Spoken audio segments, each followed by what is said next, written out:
السلام علیکم۔ احمد 7ویں جماعت میں پڑھتا تھا۔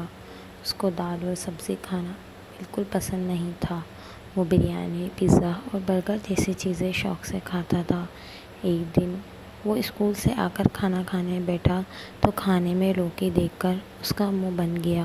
امی سے کہنے لگا، آپ کو پتہ ہے نا، مجھے دال اور سبزی بالکل پسند نہیں۔ یہ کہتے ہوئے کھانے کے سامنے سے اٹھ کر چلے گیا۔ اس کی امی نے اسے سمجھایا کہ دال اور سبزی تو ہماری صحت کے لیے بہت ضروری ہے۔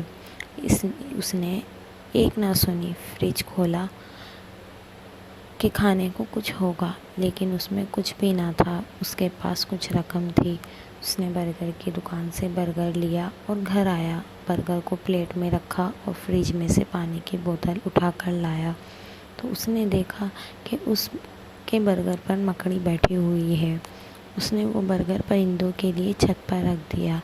اب وہ چپس خرید کر لایا تو دیکھا اس میں سے بھی لال بیگ نکل کر بھاگا۔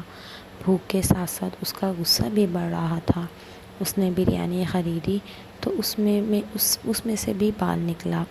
آخر اس نے جھلک کر فریج میں دیکھا تو اس میں ککڑی کا چھوٹا سا ٹکڑا موجود تھا۔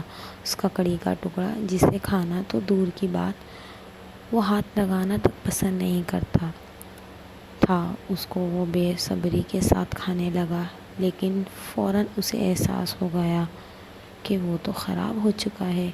وہ مایوس ہو کر باورچی خانے کے دروازے پر ہی بیٹھ گیا۔ ذرا دیر بعد اس کی امی وہاں سے گزری اور پوچھا، بیٹا کیوں یہاں بیٹھے ہو؟ کیا بہت بھوک لگ رہی ہے؟ اس نے اداسی سے سر جھکا کے تمام حال امی کو سنا دیا۔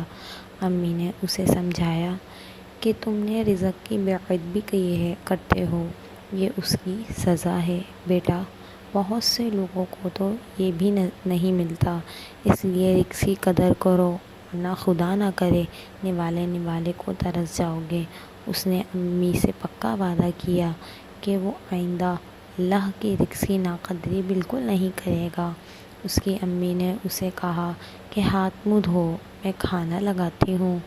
اب وہ اسی تورئی کو بہت بے صبری سے کھا رہا تھا۔